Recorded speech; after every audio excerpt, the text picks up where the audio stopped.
kwibuka ku nshuro ya 27 Jenoside yakorewe Abatutsi mu 1994. Mukuru we bamumwiciye mu maso. Ubuhamya bwa Karekezi Olivier warokotse Jenoside yakorewe Abatutsi mu 1994. Karekezi Olivier ni umwe mu bakinnyi beza u Rwanda rwagize. Yakiniye ikipe y'igihugu y'u Rwanda, akinira APR Football Club. Yakinnye ku rwego mpuzamahanga nk'uwabigize umwuga. Nyuma yo guhagarika gukina yabaye umutoza, aho yanatoje Rayon Sport, ubu akaba ari umutoza wa Kiyovu Sport. Gusa byose byabaye nyuma yo kurokoka Jenoside yakorewe Abatutsi muri Mata 1994, aho bamwiciye umuvandimwe we mu maso we akaza kurokoka. Yahesheje Rayon Sport ibikombe 4 ari umutoza. Yayitoje kuva muri Nyakanga 2017 kugeza mu ntangiriro za 2018. Ahesha APR FC igikombe cya shampiyona inshuro nyinshi n'icy'amahoro, tutibagiwe na Sekafa Kagame Cup inshuro 3 ari umukinnyi, akanayifasha kugera hafi muri kimwe cya kabiri kirangiza muri CAF Confederation Cup muri 2002. Uretse ibyo, yanafashije u Rwanda gukina imikino ya nyuma y'igikombe cya Afurika kandi 2004. Ibyo ndetse n'ibindi bigwi byinshi afite mu mupira w'amaguru naba nibagiwe yaba yaragezeho iyo Imana itamurambikaho ibiganza. Muri Jenoside yakorewe Abatutsi muri Mata 1994 ngo arokorwe nuko yakinaga mu ikipe y'abana i Gikondo. Mu ncamake y'ubuhamya bwa Karekezi Olivier aragira ati: iwacu hari Gikondo, narokokeye kuri Paruwasi Katolika ya Gikondo. Jenoside yahitanye mama na bakuru banjye, babishe tariki ya 9 Mata.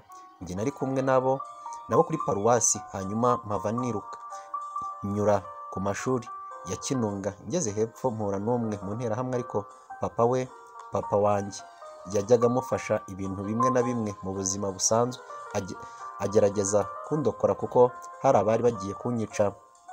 Nahise nzamuka nsubira mu rugo. Umukozi wadukoreraga nasanze baramutemye, ariko bamusiga akiri muzima. Ubwo turabana, nyuma haza kuza na mukuru wanjye witwa Aimable, turagumana. Ariko icyo gihe bavugaga ko bazatwica tariki ya 5 Gicurasi 1994. Iyo tariki niyo bavugaga ko bazahamba Habyarimana. Iyo tariki nta nubwo yageze, ahubwo baje kudufata batujyana ku isoko ry'Igikondo. Abenshi murahazi. Mukuru wanjye Aimable bamwica ndeba. Ubwo bari batugejeje ku cyobo, ari umuntu umwe wari ufite agakipe k'abana Igikondo, niwe wagerageje kumpisha, kuko uwo mukuru wanjye yari mu biruhuko avuye i Burundi, niho yigaga. Ariko agarutse bavuga ko yari mu mahugurwa y'igisirikare.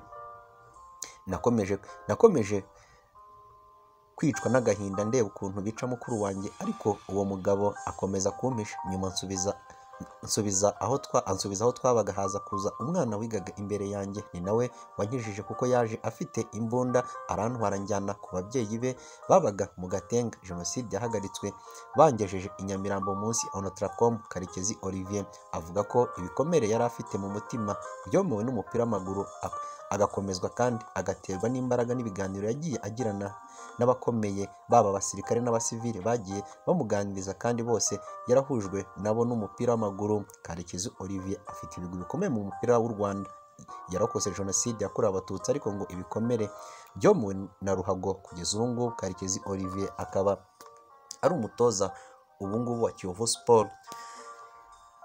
FIFA nayo yifatanyije n'u Rwanda ibaruwa Perezida wa FIFA yihanganisha Abanyarwanda muri ibi bihe byo kwibuka Jenoside yakorewe Abatutsi mu 1994. Perezida wa FIFA Gianni Infantino yoherereje Ferwafa ubutumwa bwo gukomeza umuryango wa ruhago nyarwanda n'Abanyarwanda bose muri rusange. Ni mu gihe u Rwanda rwinjiye mu bihe byo kwibuka Jenoside yakorewe Abatutsi. Mu ibaruwa yandikiye Perezida wa Ferwafa Retired Brigadier General Sekamana Jean Damascene, Gianni Infantino yagize ati: uyu munsi abantu benshi hirya no hino ku isi barizihiza umunsi mpuzamahanga wo kwibuka abazize Jenoside yakorewe Abatutsi mu Rwanda mu 1994. Mu izina rya FIFA n'inshuti zanyu z'umuryango mpuzamahanga w'umupira w'amaguru, turashaka kugaragaza bituvuye ku mutima ko twifatanyije namwe mu kwibuka Jenoside ku nshuro ya 27 yakorewe Abatutsi. Ni igihe cyo kwibuka abarenga miliyoni bishwe tukemeza ko aya makuba atazigera yibagirana kandi ko atazigera yongera kubaho ukundi. Nidufatanya tuzubaka ejo hazaza heza. Yasoje agira ati mbifurije gukomera no guhirwa mu iterambere ry'umupira w'amaguru mu Rwanda. Inshuti Perezida, tuzongera tubonane vuba. Ferwafa ikaba yashimiye FIFA na Perezida Infantino kuba yagaragaje ko yifatanyije n'u Rwanda muri ibi bihe bikomeye byo kwibuka ku nshuro ya 27 Jenoside yakorewe Abatutsi mu 1994.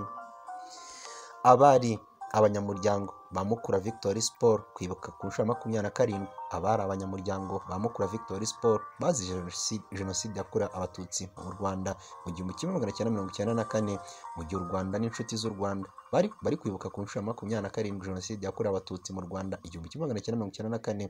By'umwihariko amakipe muri siporo zitandukanye nabo baba bibuka abari bagize amakipe yabo muri icyo gihe bakaza kwicwa. Umupira w'amaguru ni imwe muri siporo zabuze abanyamuryango bitewe n'uko ari siporo ihuza abantu benshi. Birumvikana ko itari kuburamo bamwe bica abandi, nubwo harimo n'abagize umutima wa kimuntu bagahisha bagenzi babo muri icyo gihe. Mukura Victory Sport ni imwe mu makipe yashegeshwe cyane na Jenoside yakorewe Abatutsi mu 1994 kuko yabuze abakinnyi, abakunzi, abatoza ndetse n'abayobozi bayo. Muri aba bantu yabuze harimo abishwe n'abaturage basanzwe, ariko hakaba n'abishwe n'abakinnyi bagenzi babo bijanditse mu bwicanyi. Kayitare Léon Pierre wigeze kuba umuyobozi wa tekinike muri Mukura Victory Sport, mu buhamya yatanze muri 2016